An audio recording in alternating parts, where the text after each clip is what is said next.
Informasi lainnya pemirsa, kisruh asuransi kesehatan BPJS PBI dibahas Wakil Rakyat di Senayan. DPR menggelar rapat bersama dengan pemerintah untuk memperbaiki tata kelola terkait dengan kesehatan. Itu kita mendapatkan warisan dari sebelum tahun 2004, itu ada alokasi yang sudah dibagi di daerah-daerah itu. Ada yang sangat banyak, ada yang sangat kecil, macam-macam. Rapat antara DPR dengan pemerintah yang membahas tata kelola kesehatan dipimpin oleh Wakil Ketua DPR Sufmi Dasko Ahmad. Sedangkan dari pemerintah diwakili sejumlah menteri, antara lain adalah Menteri Keuangan Purbaya Yudi Sadewa, Menteri Kesehatan Budi Gunadi Sadikin, kemudian Menteri Sosial Saifullah Yusuf, Menteri PPN, Kepala Bappenas Rahmat Pambudi, kemudian Kepala BPS Amalia Adi Ninggar, dan Direktur Utama BPJS Ali Gufron Mukti. Rapat ini digelar berdasarkan dinamika kekisruhan penonaktifkan peserta BPJS PBI yang mayoritas dari golongan masyarakat yang tidak mampu. Dikembalikan ke slide kami tadi yang menyangkut untuk menjawab Komisi 11.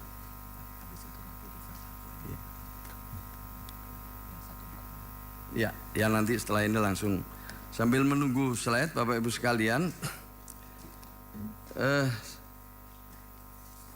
yang diprioritaskan adalah desil 1 sampai desil 5. Desil itu adalah 10% dari penduduk Indonesia. Kalau misalnya desil 1 berarti yang paling bawah secara ekonomi menurut ukuran BPS. Jadi ada 10%. Desil 2 tentu adalah 10% pada ranking kedua sampai seterusnya desil 10. Nah, kita prioritaskan dalam peraturan Kementerian Sosial itu sementara desil 1 sampai desil 5. Ke depan kita ingin difokuskan kepada desil 1 sampai desil 4 yang kami asumsikan desil 1 sampai desil 4 itu adalah kelompok rentan, yang itu berarti 40% dari seluruh penduduk Indonesia. Tapi karena kita harus akui data ini belum sepenuhnya akurat, kita masih beri kelonggaran supaya transformasinya itu landai, ya, transformasinya itu landai. Nah, Bapak Ibu sekalian yang saya hormati, kaitannya dengan yang disampaikan soal antisipasi terhadap kelompok-kelompok yang memerlukan layanan secara terus-menerus, seperti termasuk yang cuci darah itu, kami sudah menindaklanjuti hasil keputusan, hasil rapat kita tahun 2025 di Komisi 9 dengan menerbitkan keputusan menteri. Tadi sudah saya singgung di depan, keputusannya itu yang memberikan kelonggaran kepada mereka-mereka yang memerlukan perawatan secara terus-menerus untuk otomatis direaktivasi. Jadi keputusan menterinya sudah ada. Ini Pak Ketua Komisi 11. Ini rumus kami, yang merah itu rumus kami. Jadi bisa dilihat gitu, Sumatera Barat dapatnya sangat tinggi, sementara Kalimantan Timur waktu itu kecil sekali.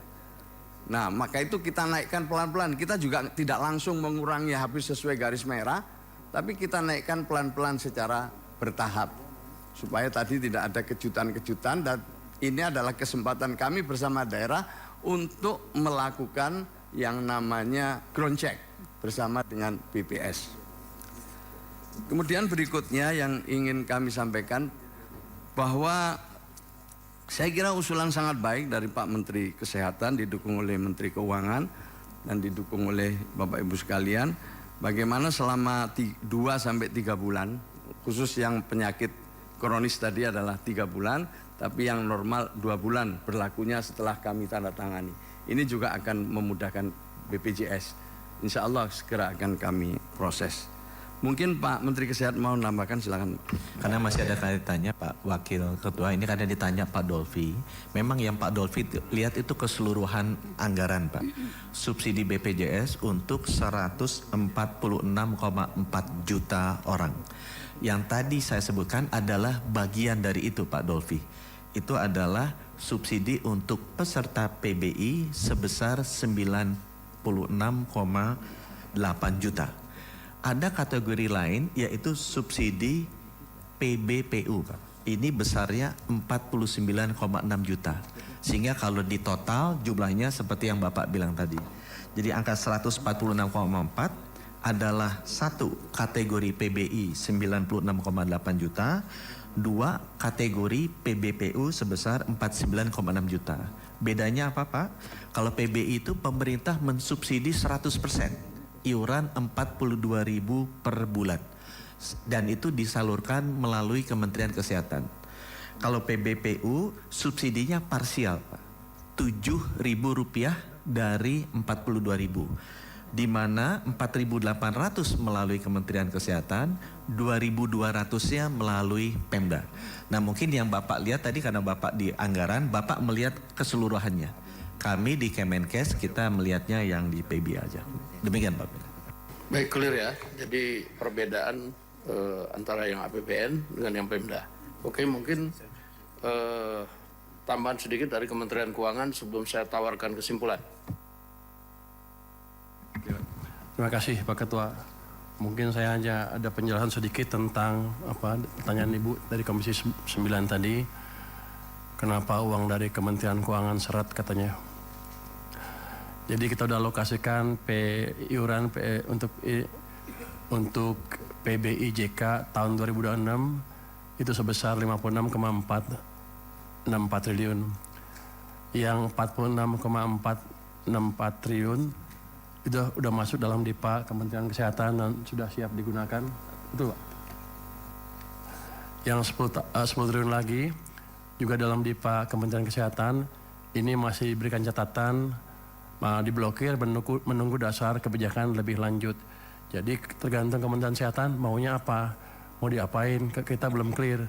Mau dipakai dia untuk pembiayaan PBI atau menaikkan modal iuran, terserah. Tapi sampai sekarang belum putus. Begitu keluar besok saya bayar. Yang kemudian ada juga alokasi bantuan iuran PBIJK yang masih dicadangkan dalam BABUN sebesar 10 triliun. Itu juga menunggu dasar kebijakan lebih lanjut. Mau dipakai apa? Jadi kalau Anda kurang, cepat-cepat minta Kementerian Kesehatan biar diberesin kebijakannya mau diapain, saya keluarkan secepatnya. Uangnya ada. Jadi tadi Menteri Kesehatan klaim katanya uangnya lambat gara-gara mereka curiga saya nggak punya uang. Uang saya banyak, tahun lalu aja 270 triliun cash. Nggak bisa dipakai itu, tapi di luar anggaran ya. Jadi kalau dalam cash, isu cash nggak ada masalah. Anda minta saya kasih. Tadi udah jelasin ya? Yang dijelasin udah jelasin. Ya. Mungkin itu dari kami Pak. Kami siap mendukung program ini dengan sepenuh hati asal clear. Jangan sampai saya bayar terus nggak jelas uangnya dipakai apa. Terima kasih Pak. Masih ada sedikit Pak Dolfi. Aja Pak, klarifikasi aja dari Menteri Kesehatan dan Menteri Keuangan untuk membuat nomenklatur. Karena nomenklatur yang digunakan ini sama dari tahun 2019 dan selalu arahnya adalah PBI. Jika kemudian pemerintah menyisipkan atau menyusupkan penerima lain di dalam nomenklatur ini harus diganti Pak. Nggak bisa, prinsipnya beda soalnya. Hak PBI dengan yang Bapak sebutkan tadi itu beda. Nomenklaturnya disamakan. Padahal nomenklatur ini sudah berlaku dari sejak BPJS ada. Terus Bapak sisipkan atau susupkan, saya nggak tahu istilahnya, dengan skema baru yang kita nggak tahu ininya. Jadi kalau memang akan dibuat seperti itu, nomenklaturnya dipisah Pak. Sehingga PBI yang benar-benar amanat undang-undang BPJS kita jalankan.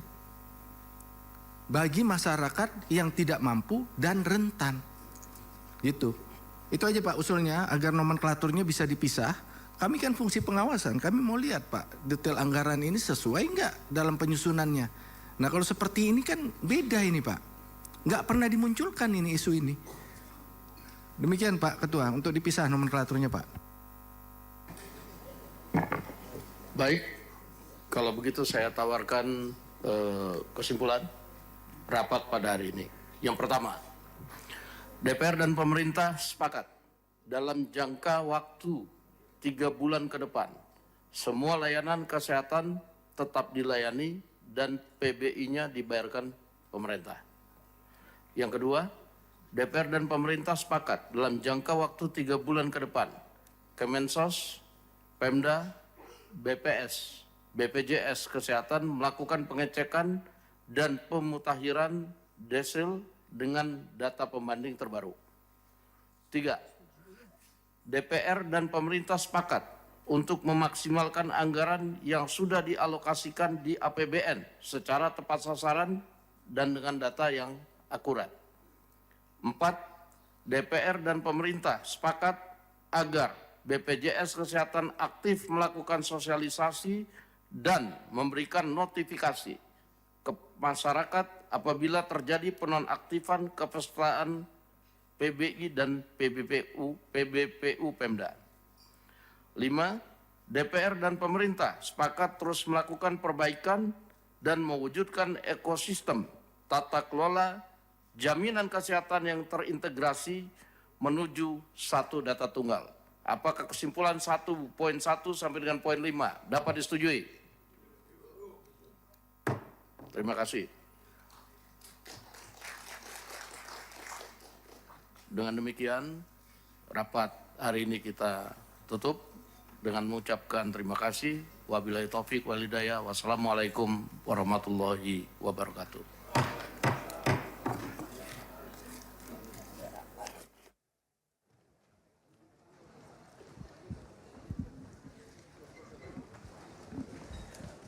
Baik, pemirsa TVR Parlemen, dengan berakhirnya rapat konsultasi ini. Pemirsa, ramai penonaktifan BPJS Kesehatan penerima bantuan iuran pemerintah melalui Menteri Sosial Saifullah Yusuf menegaskan bahwa rumah sakit tidak boleh menolak pasien meskipun status asuransi kesehatan mereka telah dinonaktifkan.